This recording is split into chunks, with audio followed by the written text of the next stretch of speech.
Hi, എല്ലാവർക്കും പുതിയൊരു വീഡിയോയിലേക്ക് സ്വാഗതം. ഇന്നൊരു വെള്ളിയാഴ്ച ദിവസമാണ്. സമയം ഏകദേശം 1 മണിയാകാറായി. നിഗൂഢതകൾ ഒളിഞ്ഞിരിക്കുന്ന ഒരു പഴയ ബംഗ്ലാവിലേക്കാണ് എൻ്റെ ഇന്നത്തെ യാത്ര.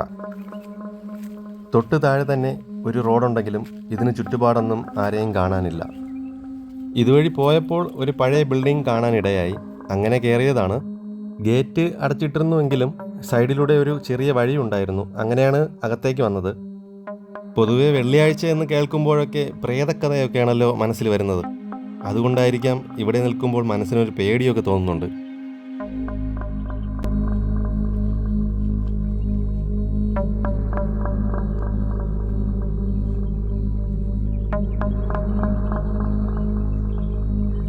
ഈ ബംഗ്ലാവിൻ്റെ പ്രത്യേകത എന്ന് പറയുമ്പോൾ നിങ്ങൾ കാണുന്നത് പോലെ മുൻവശം ചുമരുകൾ കുറവാണ്. മുഴുവനും ജനാലകളാണ് നമുക്കിവിടെ കാണാൻ സാധിക്കുന്നത്.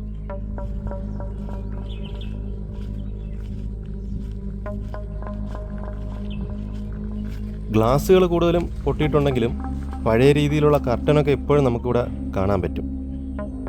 ഇതിൻ്റെ ചുറ്റിനും കാട് കയറി കിടക്കുകയാണ്. കഴിവതും ഒറ്റയ്ക്ക് വരാതിരിക്കുന്നതാണ് നല്ലതെന്ന് തോന്നുന്നു. കാരണം ഇപ്പോൾ വന്യമൃഗങ്ങളൊക്കെ നാട്ടിൽ പ്രതീക്ഷിക്കാതെ ഇറങ്ങുന്ന സമയമാണല്ലോ. അപ്പോൾ കാടിനോട് ചേർന്ന് കിടക്കുന്ന ഈ ബംഗ്ലാവിൻ്റെ കാര്യം പറയേണ്ടതില്ല. ഞാൻ ബംഗ്ലാവിൻ്റെ ഇത്രയും അടുത്ത് വരാൻ പറ്റുമെന്ന് വിചാരിച്ചില്ല കേട്ടോ. പക്ഷേ അടുത്തേക്ക് ചെല്ലും തോറും ചുറ്റുപാടും ഒന്ന് കാണാനുള്ളൊരാഗ്രഹം അത് വളരെയേറെയാണ്.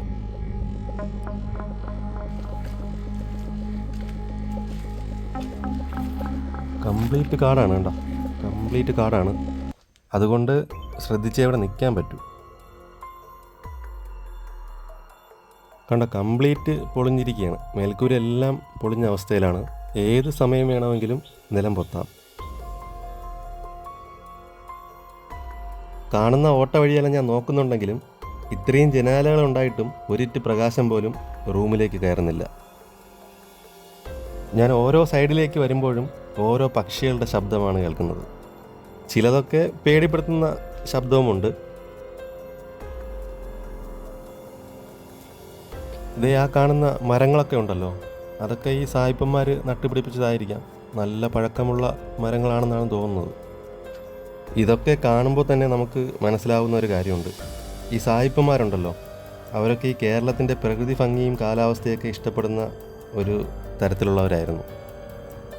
അതുകൊണ്ടൊക്കെ ആയിരിക്കാം ഈ ബംഗ്ലാവിൻ്റെ ഭൂരിഭാഗവും ജന്നാലകളാക്കിയത്.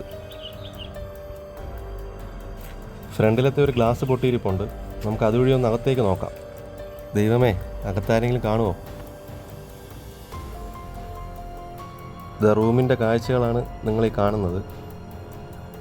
ഒരു പഴയൊരു കസേരയും ഭയപ്പെടുത്തുന്ന രീതിയിൽ തലയോട്ടി മാതിരി ഒരു ഹെൽമറ്റും അകത്തിരിപ്പുണ്ട്.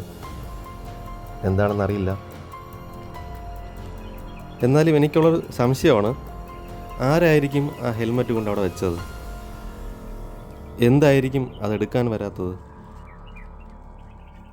ഇതൊക്കെ കാണുമ്പോൾ ഒരുപാട് കാര്യങ്ങൾ എൻ്റെ മനസ്സിൽ ചോദ്യചിഹ്നമായി മാറുന്നുണ്ട്. ഈ ബംഗ്ലാവിനെക്കുറിച്ച് ഒരുപാട് കാര്യങ്ങൾ ചോദിച്ചറിയണം എന്നുണ്ട്. പക്ഷേ ഈ ചുറ്റിനും ഇവിടെയൊന്നും ആരെയും കാണാനുമില്ല. ഇതിൻ്റെ സൈഡിലൊക്കെ 1-2 ബിൽഡിംഗ് നമുക്ക് കാണാൻ പറ്റും. പക്ഷേ അതെല്ലാം ഇതേപോലെ തന്നെ പൊളിഞ്ഞു കിടക്കുകയാണ്. എല്ലാ ബംഗ്ലാവിൻ്റെ മുന്നിലുമുള്ളതുപോലെ കുറച്ച് മരങ്ങൾ ഇവിടെയുമുണ്ട്. ഈ ബംഗ്ലാവിൻ്റെ പുറകു വശത്തേക്ക് വരുമ്പോഴത്തേക്കും നമുക്ക് പൊളിഞ്ഞ 2 ഷെഡൊക്കെ കാണാൻ പറ്റും. പണ്ട് അടുക്കള ആവശ്യത്തിന് വേണ്ടിയിട്ട് ഉപയോഗിച്ചിരുന്നതാണോ അതോ കുതിരയെ കെട്ടാൻ വേണ്ടിയിട്ട് യൂസ് ചെയ്തിരുന്നതാണോ എന്നൊന്നും അറിയില്ല. എന്തായാലും കാട് പിടിച്ച് നശിക്കുന്നൊരു അവസ്ഥയിലാണിപ്പോൾ. ബംഗ്ലാവിൻ്റെ അടുക്കളയും ചിമ്മിനിയും ഒക്കെയാണ് ഈ കാണുന്നത്. കുറച്ച് വർഷങ്ങൾ കൂടെ കഴിഞ്ഞാൽ ഇതൊക്കെ പൊളിഞ്ഞു വീഴും എന്നുള്ളതിൽ യാതൊരു സംശയവുമില്ല.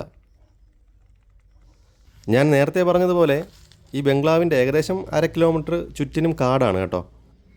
തേയില കൃഷിയൊക്കെ കുറച്ച് അകലം പാലിച്ചാണ് നിൽക്കുന്നത്. അപ്പോൾ എന്തെങ്കിലും വന്യമൃഗങ്ങളോ ഇഴജന്തുക്കളോ ഉണ്ടെങ്കിൽ നമുക്ക് അറിയാൻ ചാൻസ് കുറവാണ്. ഞാൻ ഒറ്റയ്ക്കാണ് വന്നത്. ഈ ബംഗ്ലാവിനെക്കുറിച്ച് എനിക്കിതിൽ നിന്നൊക്കെ മനസ്സിലാവുന്നത്, ഇംഗ്ലീഷുകാരൊക്കെ എസ്റ്റേറ്റും ബംഗ്ലാവും ഉപേക്ഷിച്ച് പോയതിന് ശേഷം ഇവിടെയുള്ള ആരൊക്കെയോ ഇവിടെ വന്ന് പോകുന്നുണ്ട്.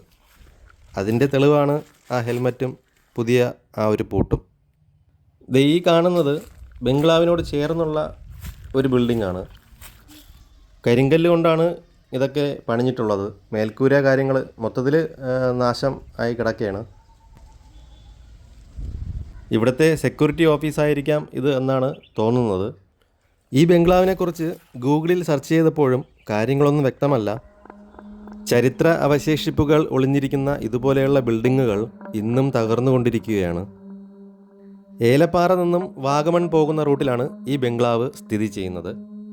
എല്ലാവർക്കും ഈ വീഡിയോ ഇഷ്ടമായെന്ന് വിചാരിക്കുന്നു. കൂടാതെ ലൈക്ക് ചെയ്യുക, ഷെയർ ചെയ്യുക, സബ്സ്ക്രൈബ് ചെയ്യുക. അടുത്ത വീഡിയോയുമായി വരുന്നതുവരെ എല്ലാവർക്കും ബൈ ബൈ.